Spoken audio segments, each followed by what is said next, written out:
Good evening, ladies and gentlemen. Welcome to the I Talk Back Sports Show.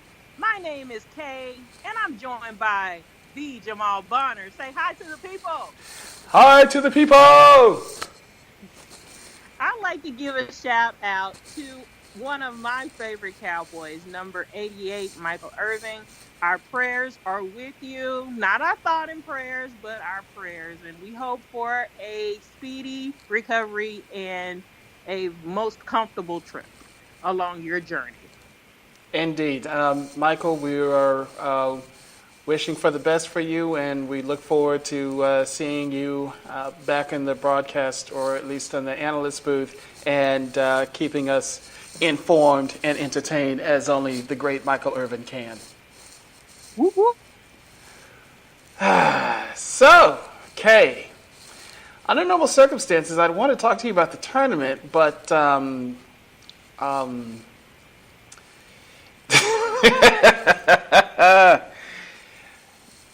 let's talk about these brackets for a second. Let's discuss the brackets. So, yeah, right now, Kay and I did brackets, and currently I rank a bit behind her. And notably, I need University of Houston to win to have any chance of beating her. And so right now I'm sitting with 39 points, and Kay is sitting with 43. So she is currently looking as though she is possibly going to make things really just not pretty for me going forward. But Kay, you want to tell us or quick rundown of your Sweet 16 picks to advance? Um, let let me pull this up. Okay, let me. This is okay. So I have Duke and Virginia Tech, LSU and Michigan. Mm-hmm. I didn't have Gonzaga and Florida State. Mm-hmm. I had Gonzaga, but not Florida State, and I didn't have Texas Tech, but I did have Michigan. So, one, two, three, four. Okay, let me go back down. This is not the easiest thing to navigate. Okay, Absolutely. so on the other side, I had Virginia, North Carolina, and Kentucky. Everything else I missed out on. So, yeah, That sounds like a that's good that's bracket. Yeah, it sounds like you're in good shape. So, on my end, at least by the end of this weekend, what I have is Duke advancing over Virginia Tech. I have Michigan State advancing over what is now LSU. I took Gonzaga not to advance, and I also had Michigan not advancing this weekend. On the other side of the bracket, I have Houston advancing, and I have Auburn advancing over North Carolina. And I didn't get anything right in the south portion of the wow. bracket. I know. So my winners on Saturday and Sunday are Michigan State and Houston. Those are the only two that I have left in terms of possibilities. Wow. And what? It could Ah, pass it. It could happen. something could happen for you, but I just don't think it will. But that's okay. You're still a winner in my heart and mind. How about that? You're the best, Kay. Thank you very much. I think. So, our brackets not so great, and I don't think that I have anything else to say about it. In reality, though, I am hoping that North Carolina can pull it out this weekend and make it, and that I don't know how I feel about Texas Tech versus Michigan. They have Texas Tech actually got a fairly decent ranking, but I don't know. Who knows? Yeah. Yeah. I am looking forward to what I will say is, and the team that did catch my attention this weekend was Houston. I thought that I was looking forward to them being or bowing out early, and instead Kelvin Sampson, who I didn't realize was coaching them, brought forth a very, very good team, really good three-point shooting, and that they look actually to be an exciting team to watch. So I'm hoping they make it past this weekend and end up in, is it Minneapolis this year for the Final Four? Oh, I'm not sure. That's sad. Yep. What games caught your attention very quickly this past weekend? I Or hadn't what watched teams? very many. Actually, Okay. I had not watched not one game. So today will be my first time watching a game, and it's at halftime right now. Mm-hmm. So yeah, sorry, I can't offer more on that. Understood. We are a bit rushed for time due to my scheduling. So we will continue along so that we can make it through and catch the second half. So Texas is alive still in the NIT. In fact, they have made it to the semifinals and will be coming to New York. I'm going to go see them in person, but unfortunately, their opponent is TCU. So, Kay, I know it's the NIT, but what are your thoughts on Tuesday night turning on the television and watching the Big 12 representing the Big Apple? Well, Big 12 basketball is like it's at its all-time low, in my opinion. I don't know how much rope they're going to give Shaka Smart because I believe that they had higher hopes for him coming in. And for the most part, they really haven't gotten a big fish to really come in and play for Texas. So I'm hoping for the best and expecting the worst. Is that backwards? But yeah, I'm expecting much out of them. I'm hoping for the best, and gosh, I really don't want to have to go to this tournament and sit there and they be the last game and lose to TCU. Yeah. So I'm hoping for the best. And moving forward, Avery Johnson is out at the University of Alabama as their basketball coach. Any thoughts? Well, earlier in the season, Avery Johnson was doing a pretty good deal, I felt, with the Alabama squad. Mm-hmm. I don't know if they gave him enough time to really work with the talent that he had, and maybe if Alabama was a little bit more patient, he's just not going to jump out the gate, and just, wow everyone. It's going to take. It's a process, Exactly. And I think he is a good coach, but at the same time, I think he does often lose his club. I don't know if it's a locker room issue or maybe him being too aggressive. I'm not sure, but I think overall he's a good coach, but he has to be in the right situation. That's what I feel about that. I agree with you, and I think that maybe going back to the pro basketball bench may actually be something beneficial for him. That I wondered about whether or not he would really work out in the college level, and so it probably is. It's hard when you're in a situation where you see Auburn winning and you're not winning the way you think you should. So sorry for Avery, but he'll land on his feet. Look forward to seeing the little general work his magic somewhere else. So let's skip over to the NFL very quickly and briefly. So the season is going to open with the Chicago Bears playing the Green Bay Packers. Do you have any thoughts on this? Well, being that the Packers, unless they do something miraculous in the draft, I mean, they're mediocre at best. I think they're most. If it wasn't for the quarterback, I would give them a lower rating. And also, Chicago has some missing pieces. I think their defense is above average, but their offense needs a lot of help. So I don't think it's going to be a high-scoring affair. I don't think it's going to be fireworks and everything else. It's just going to be a regular game. I mean, it has a lot of tradition, but I don't see how it adds any value to being the opening game of the season. I'm going to agree with what you said in terms of the last statement, and I do not believe that it adds any value to being the opening game of the season. I'm actually feeling that the Chicago Bears, going against the depleted defense that Green Bay has, is going to make this kind of a high-scoring, one-sided affair. I don't think that Aaron Rodgers has the necessary weapons to make this an interesting game against this Bears defense. So I'm not looking for. I don't think it's going to be a good night for the Packers. But nevertheless, I really still question. There are a number of other matchups they could have come up with for the opening night. The Bears and the Packers is probably the most lackluster thing. One of the most lackluster games they could have come up with. That being said, I don't want to say this. The New England Patriots will play Sunday night to open their season. They'll have the Sunday night game. You want to take a guess who their opponent could be?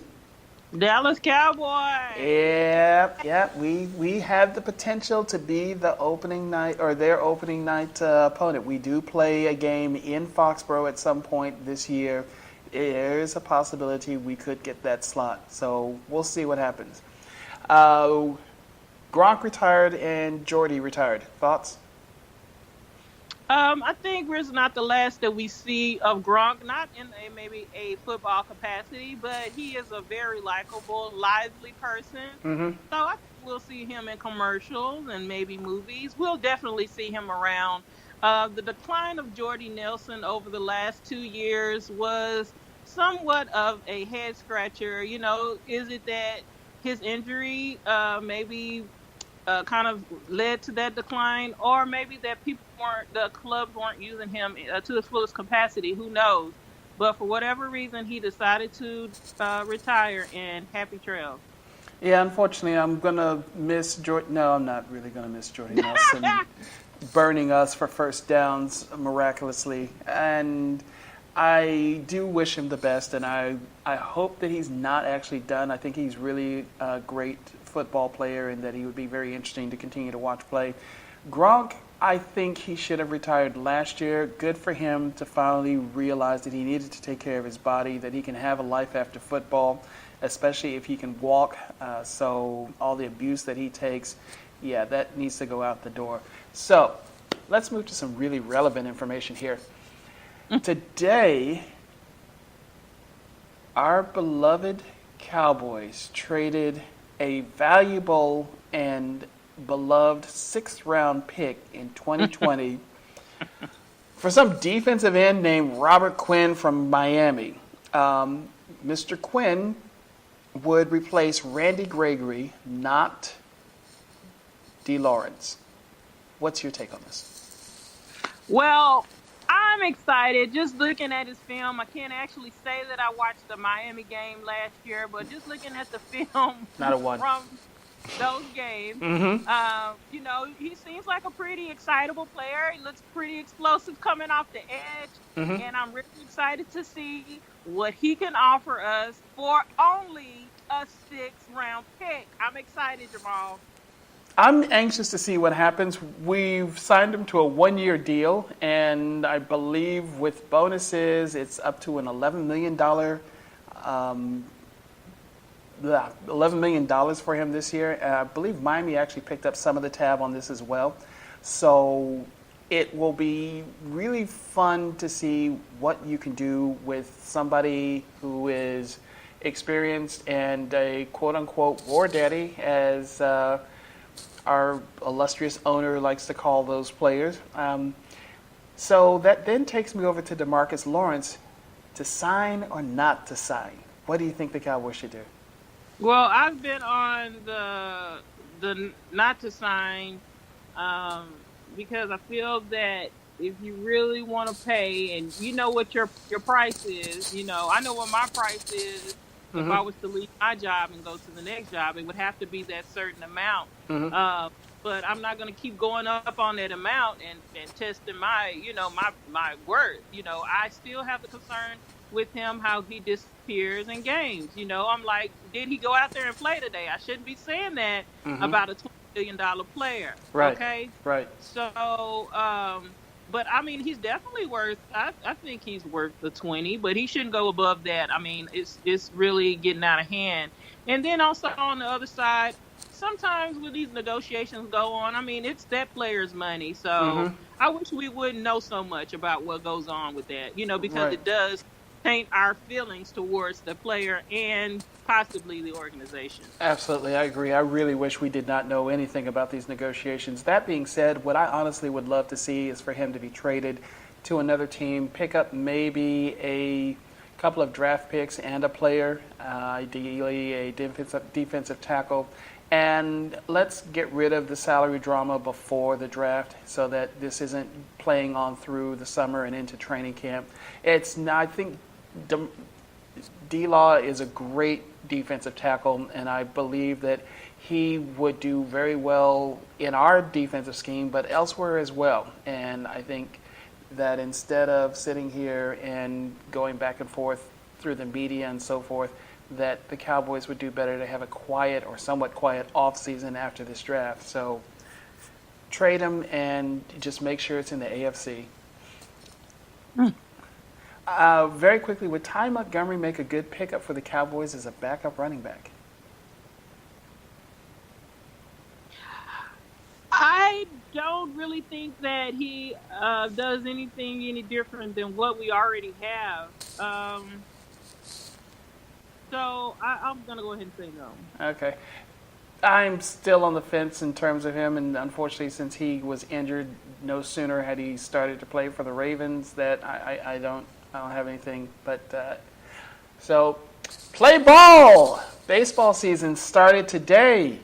My Mets won, and you're like the only person that did not ask me did I go out to see the opening day. And the question for anybody, the answer for anybody that's wondering, no. Until my team goes out, signs some quality pitchers, trade, farm system, however they want to get them, I am not going out to the Rangers game and spending all that money for opening day. Sorry, Rangers, get it together. Well, you would have seen the Cubs, who would be, it's an interesting quad to see them come to town. And I think, what time is it there? Whatever time it is, they're still scoring. So, I'm glad you did not go. You would not have been happy. Yes, and I'm also threatened by plenty, at least two people from Chicago. I'm never to root for the Cubs, only the White Sox. What? We'll discuss this at another time. No, we don't do that. So, very quickly, did you get a chance to watch the movie Us? I did not. I went and saw the Captain Marvel. What'd you think? I watched it in 3D, and that's the only thing interesting about the movie to me. Sorry. Wow. I mean, I do like the fact that it explains a lot about how Samuel L. Jackson's after the injury to his eye and how he became head of the Avengers. I think that was interesting because I don't know. And I think these movies are important because they do bring up a lot of the background information that if you don't read the comic, you would have never known. And no, I would have never known that. Right, exactly. Agreed. I saw Captain Marvel a couple of weeks ago, really enjoyed it, and I'm very, very anxious to possibly see it again when it comes on Netflix, but it has me very hyped for the Avengers movie coming out next month. Let me go back to my original question, and that is, will you be seeing the movie Us? No, not at the movie theater. I mean, I can go by and just give them like $8 for the movie, but I'm not gonna watch it. Okay. Maybe if I send someone else to watch it as a gift, that's what I'll do. You're a little late. I went to see it a couple of times already. I wish you had been offering this last week. More than once? I saw it more than once. Well, I made a commitment the second time, but I saw it the first time, and I enjoyed it. The second time, it was better because I had a different view of it, so I enjoyed it. I did not enjoy it as much as Get Out. And okay. I think Get Out really had more of a personal sort of thing as opposed to this movie, not so much as personal for me. So, yeah.